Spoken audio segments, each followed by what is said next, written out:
You are listening to the Slow Living Podcast, and I'm your host, Stephanie O'Day. What if I told you that you could truly have the life of your dreams, the life you've always wanted, one filled with abundance, joy, and a sense of purpose? It's absolutely possible, and I see it each and every day with my coaching clients.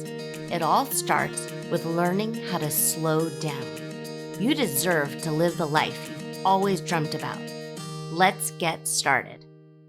Hi there, Steph here. You're listening to the Slow Living Podcast, and this is episode 130.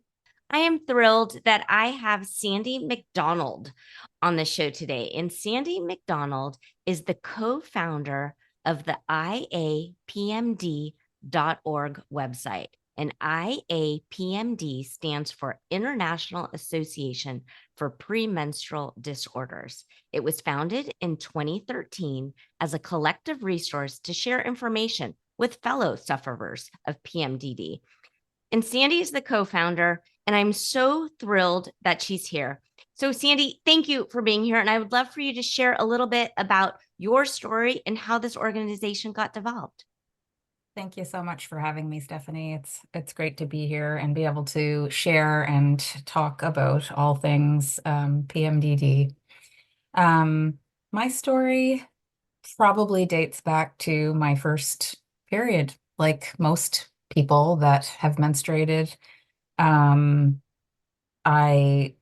started off having a lot of struggles and a lot of issues around my cycle and couldn't understand what the issue was, and started going through things in high school that not typical things.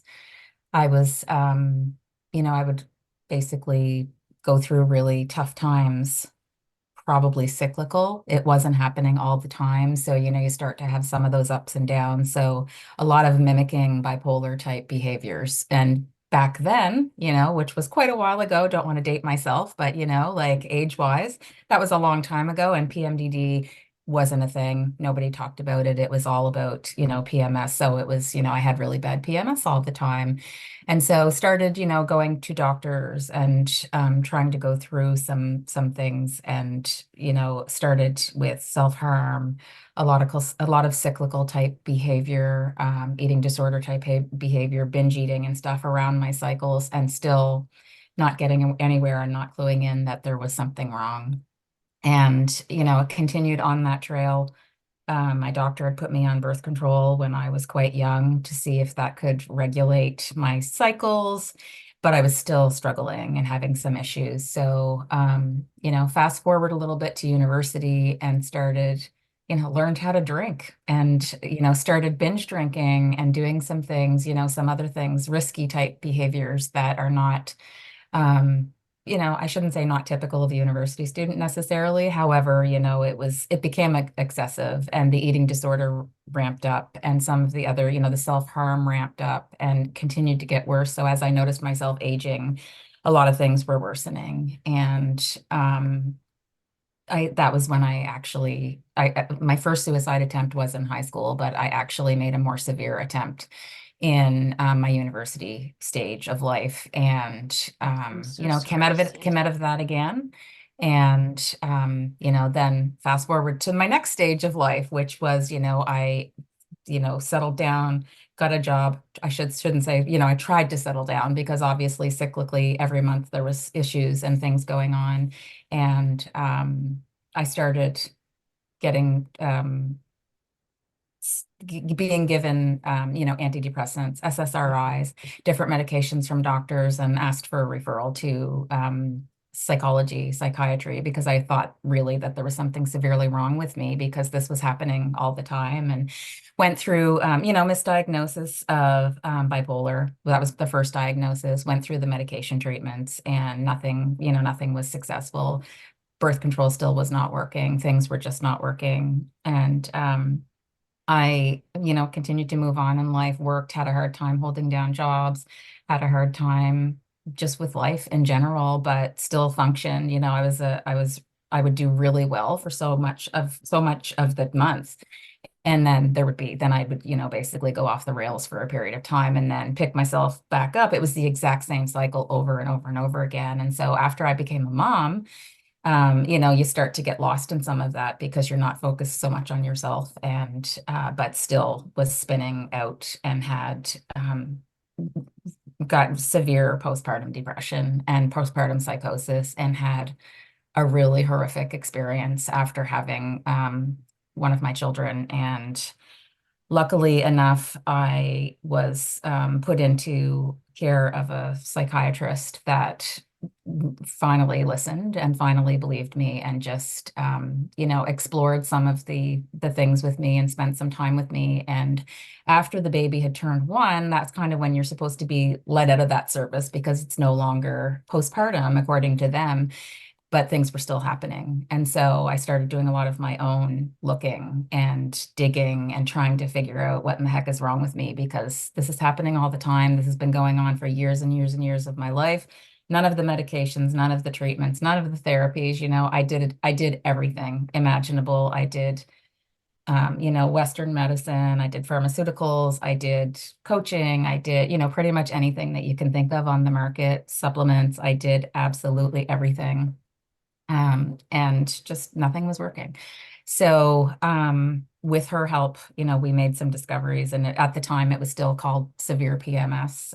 There was an old paper that she had found, research paper that she found that talked about PMDD. And then I myself started Googling things for PMDD and trying to find things. And Facebook was becoming a really big, huge thing at the time. Yeah. And I was a mom living in an isolated small community. And as I Googled and searched and tried to find somebody somewhere, I found a few people in a postpartum group, and somebody in there actually mentioned PMDD. And then I started looking and digging a little bit further, and we started a group. There was a couple of women from the group. We started our own group. It was PMDD Moms.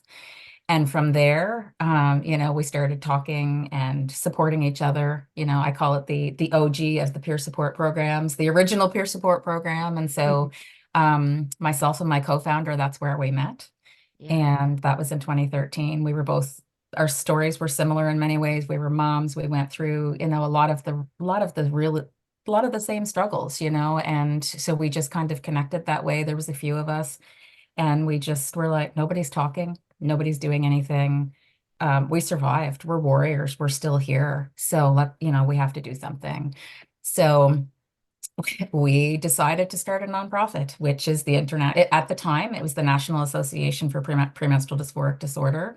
And, 501(c)(3) based out of the United States. We registered as Colorado because that's where my co-founder was living at the time. Myself, I live in Canada. And so we decided to register as an American nonprofit. And from there, we just developed some programming. We found some clinicians that wanted to come and, join our board. We created a board, a clinical advisory board, the peer support program. And just from there, it just started snowballing into a movement of, so many people. And now we have, over 100 countries that have utilized our services.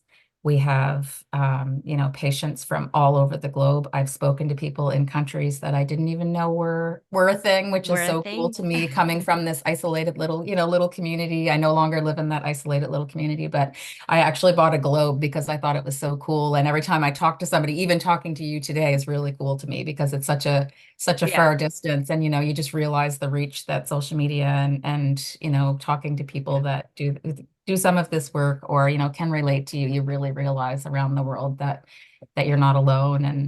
And in time, now we realize, after doing a lot of work through the organization, that there's 1 in 20 menstruators and assigned female at birth individuals that struggle with this. And there really needs to be people talking about this. This is big, and this is huge, and this affects people's everyday life, and we need to be talking more about this.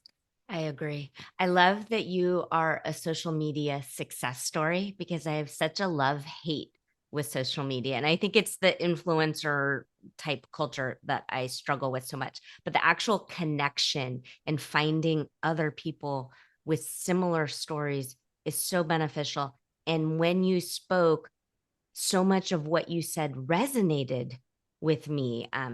The binging, the eating disorders, just so much. And because I'm raising 3 daughters, when they were young, like by 4 or 5, I started researching and Googling PMDD and found all of these different corners of the internet. And I knew I didn't want them to struggle the same way that I did.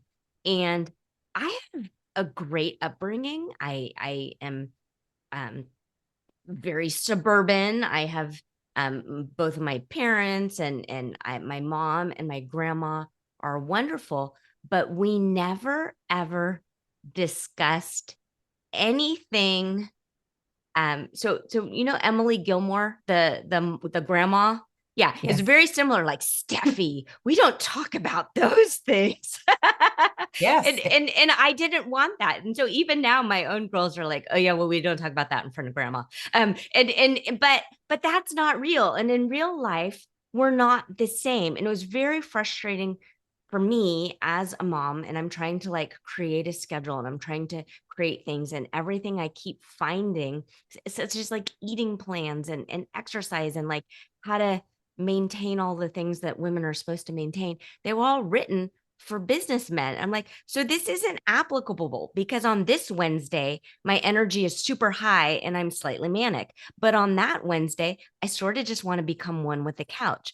And I knew there was quote unquote nothing wrong with me and the women that I work with. There is nothing wrong with you. And it's just so refreshing that you have developed this team of actual for realsies doctors who validate me and other women instead of just kind of being virtually pat on the head and this kind of like, welcome to motherhood, welcome to your 40s. And Mm-hmm. I just thank you so much, Sandi, for not making me feel like I'm absolutely bonkers. Oh, thank you for saying that. It's amazing. It really is, and I'm kind of with you there. I have a love-hate relationship with the internet. The But at the same, internets. yeah, and most people do, I guess, especially as a mom. I'm a mom of a daughter as well, and I think that has also given me motivation to push through this because I've seen her through some of her struggles.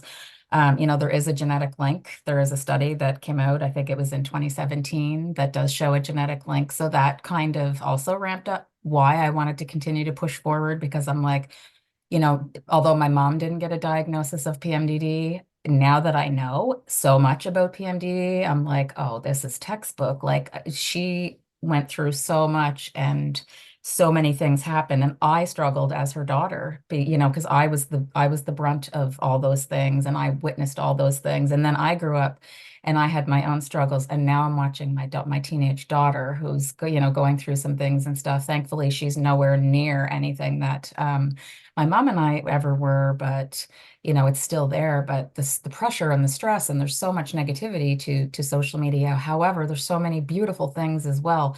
I would not still be here without social media. That's just the reality of it. I was alone. I was hiding in my closet and I was researching because I wanted to die.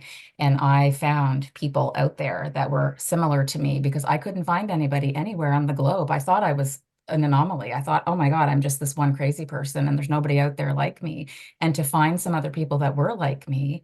And I would have never found that if I didn't have the internet. The internet was like a life-saving tool for me, and it really can be a life-saving tool. We have people every day that come to peer support, that utilize our services, that tell us, I'm so grateful, or it's so good that you have these things, on and on and on. None of these things would be here without the internet. So I am extremely grateful that we were able to build such a community and such a following and such a movement, really, because we are really trudging forward. There was nothing, when I started looking, there was nothing. And now in 2013, it was put into the DSM-5, which is like that's the Diagnostic Statistical Manual of Psychological Disorders.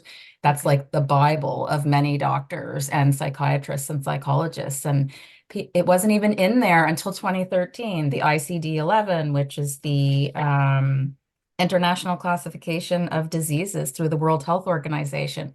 PMDD was not put in there until 2019. Like we're into Wow. 2024 now. So in all reality, years ago, there was absolutely nothing. It wasn't even talked about. And now here we are, and look at the growth that has happened just since then. We're into Yeah. 2024, and now it's recognized by some of Yeah. these, huge things, like the World Health Organization finally recognized it. And that, those are some really huge compliments for PMDD. It's really interesting to know this timeline. So I'm trying to do the mathing of, so I told my doctor, this is what I have. I want to try some things. And so I guess that was probably 2018-ish, 2017, 2018-ish. Wow, Sandi, that's pretty phenomenal. And I'm in a pretty like legitty area. We're in between UCSF and Stanford. So I mean, people are pretty well educated here, but I Yes. did have to advocate for myself and go in armed with that sort of, this is what is going to happen. I've done all of the things that you've told me I should do. I'm a very good student. I have lots of A's and gold stars. And yes, I take magnesium. But I want to Me try this too. others. Hashtag yay for magnesium. I have really good bowels now. So that's good. Okay.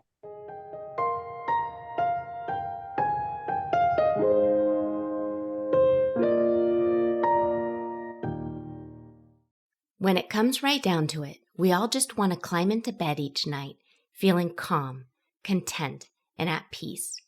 We want to know that we were able to keep all the balls in the air and were productive without neglecting our own needs and wants. I know, I get it. That is why I recorded a free masterclass on the 10 things happy, successful people do each and every day, and I'd love for you to join us. Learn simple and practical tips to reclaim the sanity and joy in your home and family at stephanieodea.com/masterclass.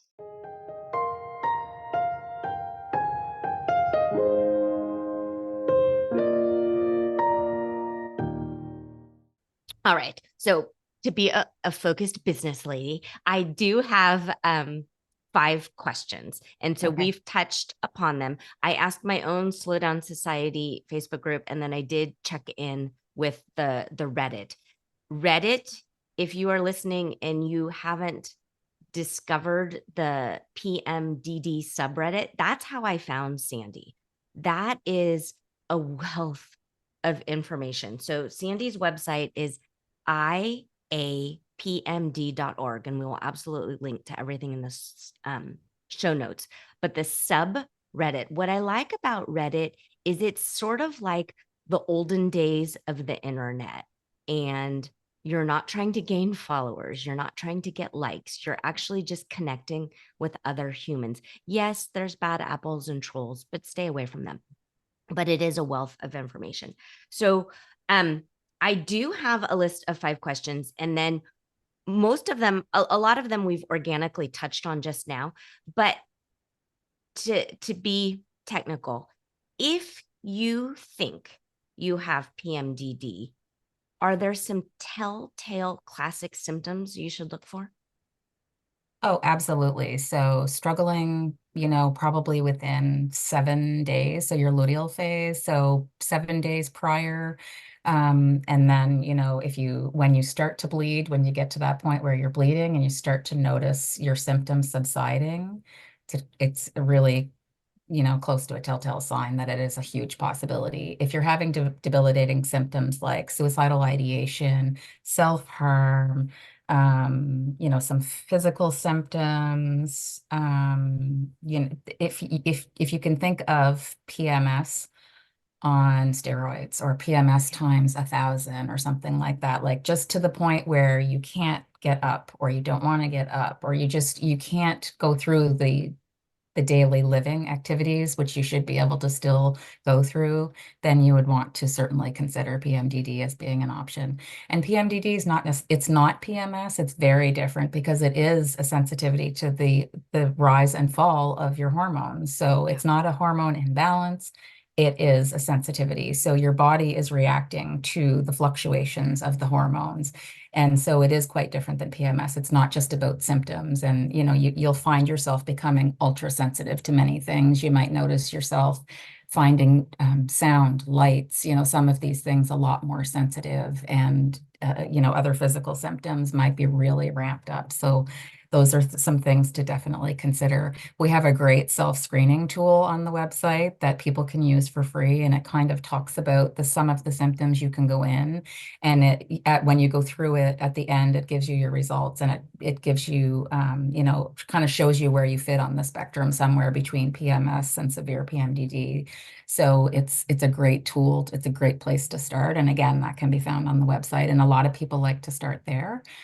Tracking your symptoms is extremely important. And in order to get an actual diagnosis, they want to see the data from at least 2 months. Most clinicians do. So there's a lot of really excellent tracking tools on the website as well. And again, we can link to that and share those as well. Is it dorky if I have approximately 30 years of data? No, not at all. I'm sure I probably do too. I go back through my old journals. I'm like, oh, okay. 14-year-old Steph was really intuitive. Right? I know. And yeah, I know I see some things too. And I actually found a diary from I was young and I was like, oh, this makes so much sense now. Mhm. We didn't know back then. We had no idea, but now here we are and we know too much now. We're gone the Yeah. opposite way. We know so much, and Yeah. the It's pros and cons. interesting. I was talking to my husband, who's an engineer, before we hit record. And I said, the problem is we, and I'm speaking for myself, so I don't want to generalize and throw you in there, but we were raised with this sort of feminist wave of anything a man can do, we can do. And so a lot of it we dismissed or shoved down because we didn't want to be anti-feminist. At least for me.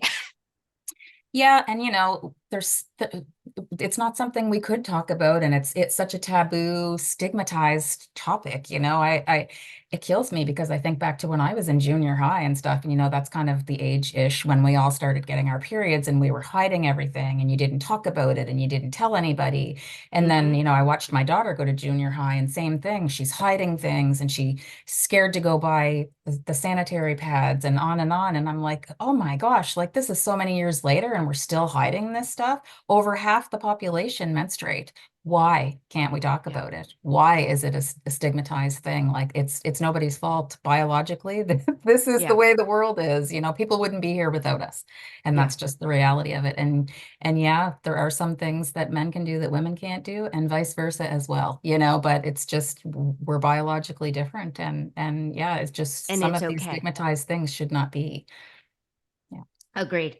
Agreed. So we did touch upon question 2 in your first answer, is there's a link between PMDD and hormone imbalance. And I liked what you said about kind of the sensitivity. So for me, I can feel estrogen rising and falling.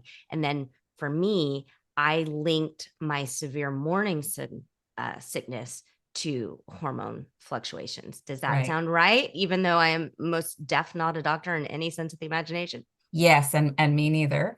But however, I've learned a lot over time that yeah, it's a suspected hormone sensitivity. It has nothing really to do. It's not a hormone imbalance necessarily. It's a severe negative reaction to the natural rise and fall of estrogen and progesterone during the luteal phase of the menstrual cycle. So like some of us are just really hypersensitive to some things. And it doesn't mean that, some of the treatment options are not going to work, or, some things aren't going to work for you. We are sensitive to hormones. However, many of us are very different. So for example, I'm progesterone intolerant, so I can't tolerate progesterone. I can't take progesterone. Mm, And I had to remove that from my system in order to be able to, I call it to survive, basically. But you might be fine with progesterone. It doesn't mean that you don't have PMDD. It just means that, we have different realities when it comes to what our bodies are reacting to.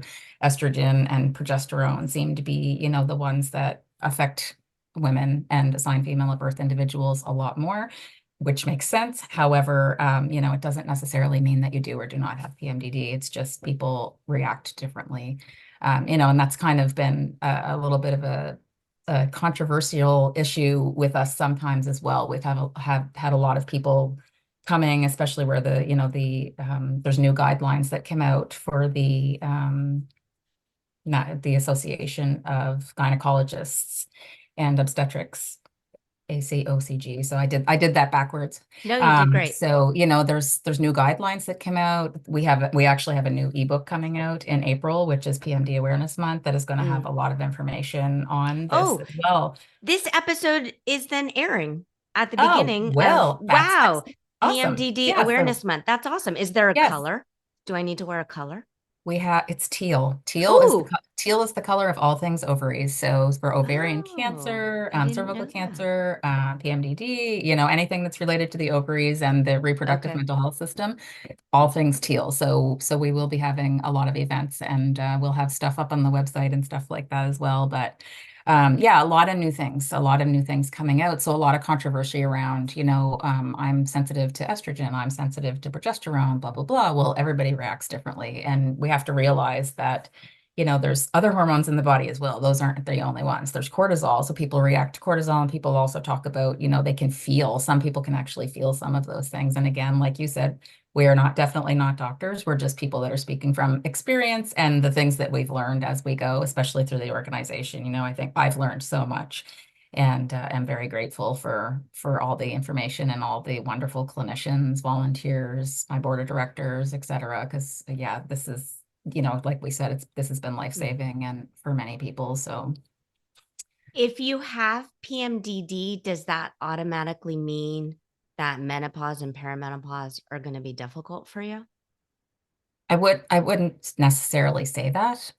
It is shown that most sufferers do tend to get worse. And I think that, one of the clinicians made a statement once in one of the webinars that they were doing, that perimenopausal individuals is the highest population of people that struggle with PMDD. And it is because the hormones are fluctuating even more. We're going into that change of life. And we see, as, different studies and things are being done, which it's still so understudied and we need so much more research, but it has started, and it's been in the progress. But, we see that each huge life events that alter hormones tend to worsen things, which really makes sense. Childbirth, abortion, birth control pills, losing and gaining weight, anything that alters, the hormones in your body tends to ramp things up. So obviously perimenopausal, you're going through the change, your hormones are all over the place, your period is not regular.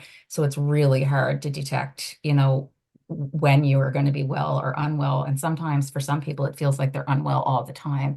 And Mm. that's why sometimes, they opt for chemical menopause or even surgical menopause to relieve themselves from their symptoms. Yeah. I learned through my PMDD research that that actual excess body fat can mimic in your body estrogen. And that was fascinating for me to learn that. And I'm only 5 feet. So for me, a fluctuation of 5 pounds, I actually truly feel different. And again, I thought I was nuts. And through reading the information validated that, one, I wasn't nuts, and two, that excess at times body fat can in some mimic estrogen. Yeah, and I'm hoping, we've actually had a few people come to us recently that were talking about, like blood sugar issues and things like that. Like, just so many things can alter, and just so hopeful that we're going to get more research around that so that we can actually have the evidence, so that we can have that for the community and be able to just continue to move forward and find out more. There's so much that needs to be learned, and this isn't necessarily a new disorder, but in the realm of research and clinicians and being recognized as an actual disorder, this is Yeah. really a lot newer. So but it is, like I said, it is getting there, and we're really excited with, some new research that is going on right now, and hopefully that will continue to grow, and we will be able to find out more and just, keep pushing this forward and see where we get to. Has the research backed up the anecdotal evidence that alcohol seems to exacerbate symptoms? You know what? There's no actual huge research. There is a study being done right now on that, and we haven't received any results or anything around that, but that is something that it needs more work as well. That and so many other things. I mean, I have a running list here, and I know the clinicians do, and we're constantly looking for grant opportunities and other opportunities to be able to, partner with different labs and different researchers around the globe, and hopefully be able to, research that and research so many other things, because again, it's just the research is just not there, and we need the evidence in order to be able to, make more informed decisions when it comes to the types of treatments that will work for people. What about a link between PMDD and ADHD or other neurodivergencies? Are there? Again, Yeah. very, very little. Yeah. And No, that's, it's interesting because yeah. anecdotally, like we're all talking amongst ourselves, but Absolutely. yeah. Yeah, we see it in Reddit, we see it in Inspire, we see it in the Facebook groups. There's groups everywhere.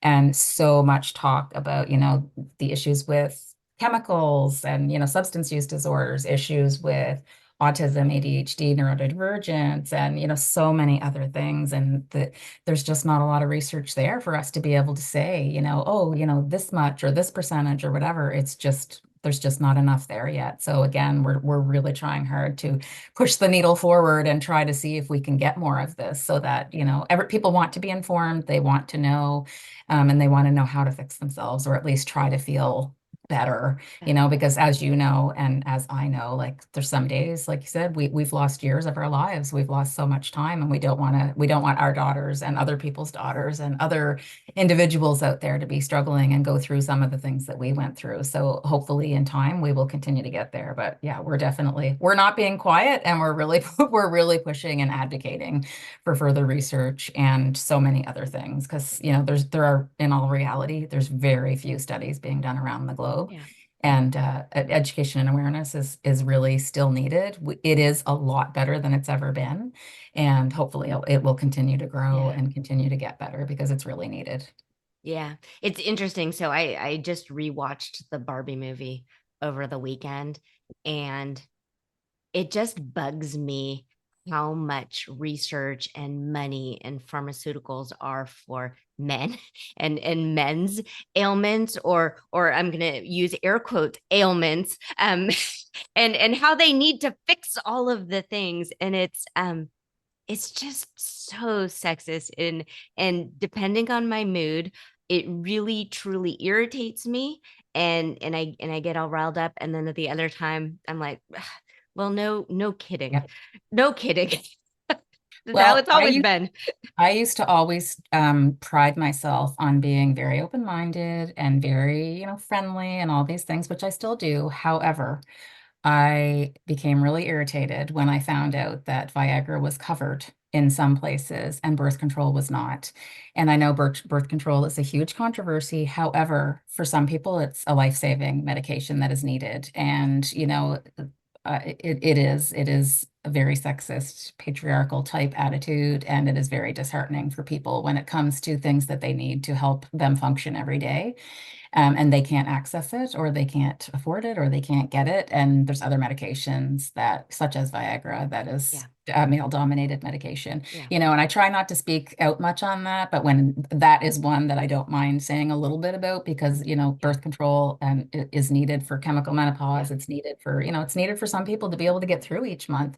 And if they can't have it or get it, it's just, that to me, that just doesn't make any sense. No, it doesn't. Very So, disheartening. and not even with the birth control, but even menstrual supplies. The fact that these little girls are needing to scrounge money to go into Target to buy themselves, like it's completely and totally inappropriate. Thankfully, we are much better now, and usually schools have things for free, and just take them. There's plenty of money in education. So if you are in a school right now and there's a stack of 20 pads, take all 20 pads. Just do it. It's fine. No one Yes, is going to period shame you. poverty. And yeah, it's Yeah, no period one will poverty is shame real. you. And Yeah. there's definitely no shame. This is biologically needed. We shouldn't have to have people that can't afford pads or can't afford things that they have no choice but to use. We're biologically created this way. It is not our fault that we menstruate, and it's a reality. Period poverty should not be people not being able to access the medications or, pads and the things that are needed. It's in this day and age, this just should not be. I agree with you totally. Yeah. Sandi, I went through all my questions. I think you are amazing and phenomenal. And I'm so grateful that you found a need. And instead of just sitting and hemming and hawing, you did something about it. And it's very inspirational and immensely helpful. Thank you so much. And it's definitely not just me. I have a whole team of people that are absolutely incredible volunteers. We would not be here without volunteers. I have so many incredible volunteers that have dedicated their time, and we're always looking for volunteers. There's always people joining the mission, and having this opportunity to speak with you and speak with other people and be able to continue to do this is what keeps us going and keeps us motivated to keep this work going. So, and this is how things get done. People need to hear about it. And if we don't talk about it, then nothing's ever going to change. So, we have to be the change. And so that's kind of what we're doing and what we're trying to do. So keep moving forward and keep marching forward. So we're not planning on going anywhere anytime soon. Yeah, services are there and we're trying to improve them all the time. And like I said, that the ebook with the treatment guidelines and some other really cool things are coming out in April. April's going to be a really big month. So I'm excited that this is airing in April. Yeah, this will air actually. And then Taylor is my social media person. So we'll make sure, not social media, I apologize, podcast editor, but we will make sure that we put all of the links in the show notes. We will wear teal. And thank you. Thank you so much, Sandi, for being here. Thank you, Stephanie. Thank you, Slow Down Society, for hanging out with me and for just spending so much time and for being so open and willing to learn new things. If you've got any questions, hit me up. I will get back to you. I'm a real person, steph@stephanieodade.com, and I will see you again next week. Do you have a slow living story to share? Leave me a voicemail at stephanieodade.com/podcast with any questions, comments, feedback, or testimonials, and I will be sure to include it in an upcoming episode. Also, if you found value in this episode, please share it with your family and friends and subscribe through your favorite podcast provider. The more you share, comment, and leave positive reviews, the more people we can reach and share the slow living lifestyle and messaging. Thank you, Slow Down Society, and have an absolutely wonderful day.